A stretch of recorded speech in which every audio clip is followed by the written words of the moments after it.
శ్రీ గురుభ్యో నమః. నా ఆధ్యాత్మిక ప్రయాణంలో భాగంగా నేపాల్ యాత్రకి వెళ్ళాము. అక్కడి విశేషాలని మీతో పంచుకుంటున్నాను. నేపాల్ యాత్రకు గురుదేవులు పూజ్య శ్రీ గౌరచంద్ర ప్రభుదాస్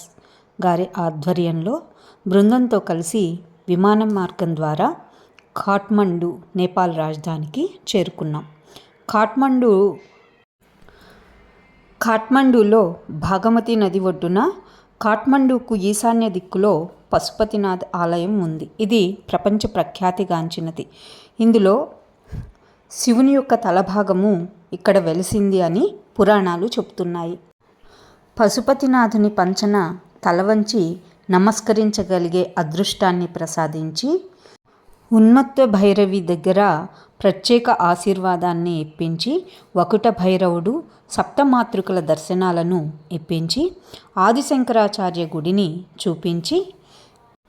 జలనారాయణుని జలము కింద బుడా నీలకంఠను దర్శింపజేసి, పవిత్ర జలాన్ని తలపైన శక్తిపీఠమైన గుహేశ్వరీదేవి గుడిలో ప్రత్యేకమైనటువంటి దశమహాముద్ర పూజలతో గుప్త పూజను దర్శింపచేసి, భక్తాపూర్ శిల్ప సౌందర్యాన్ని చూపించి, శక్తిపీఠం మనోకామనను మనోహరంగా దర్శింపచేసి, పర్వత సానువుల్లో పూజింపబడుతున్న కూష్మాండదేవి ఆశీర్వాదాన్ని ఇప్పించి,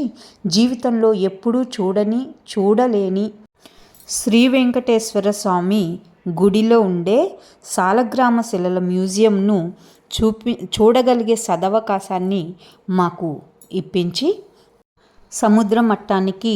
సుమారు 12,800 అడుగుల ఎత్తులో ఉండే ముక్తినాథుణ్ణి చూసే మహద్భాగ్యాన్ని ప్రసాదించి, మంచుకొండల అందాల నడుమ పద్మసంభవుణ్ణి దర్శింపచేసి, కిందన జ్వాలాముఖి దగ్గర పాపాలను జ్వాలలో కరిగింపజేసి, బుద్ధుని విగ్రహంతో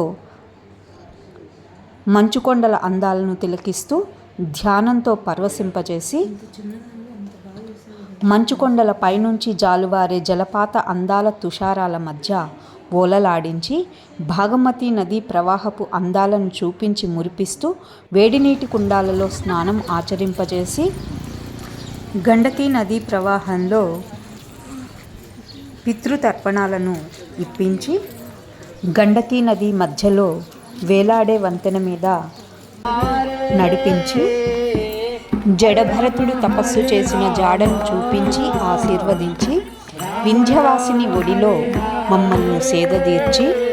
మంచు కొండలపైన సూర్యోదయ సమయంలో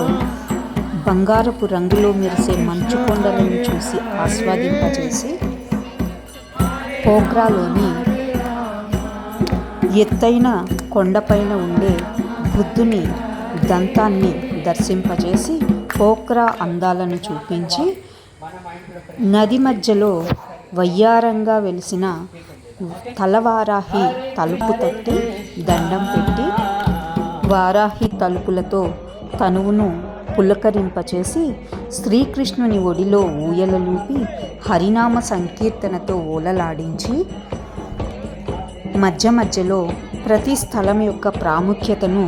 గొప్పగా వివరిస్తూ, మమ్మల్ని ఆధ్యాత్మికత వైపు మళ్ళిస్తూ, లుంబినిలోని బుద్ధుని జన్మస్థలాన్ని చూపించి, మమ్మల్ని తరింపచేసి, మాకు ఎంతో పుణ్యఫలాన్ని ఇచ్చినటువంటి పూజ్య గురుదేవులు శ్రీ శ్రీ శ్రీ గౌరచంద్ర ప్రభు గారికి నా హృదయపూర్వక పాదాభివందనాలు. అలాగే ఈ ప్రయాణంలో ఫ్లైట్ దిగినప్పటి నుంచి చివరి వరకు బస్సు ప్రయాణాన్ని ఎంతో నేర్పుతో ఓర్పుతో నడిపి, మమ్మల్ని చాలా జాగ్రత్తగా, ఎంతో కష్టంతో కూడినటువంటి కొండపైన ఎంతో జాగ్రత్తగా తీసుకొని వచ్చి గమ్యస్థానం చేరే వరకు ఎంతో సహాయం చేసినటువంటి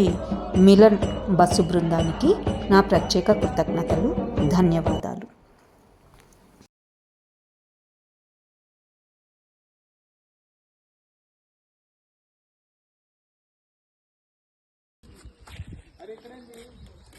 చూపించారా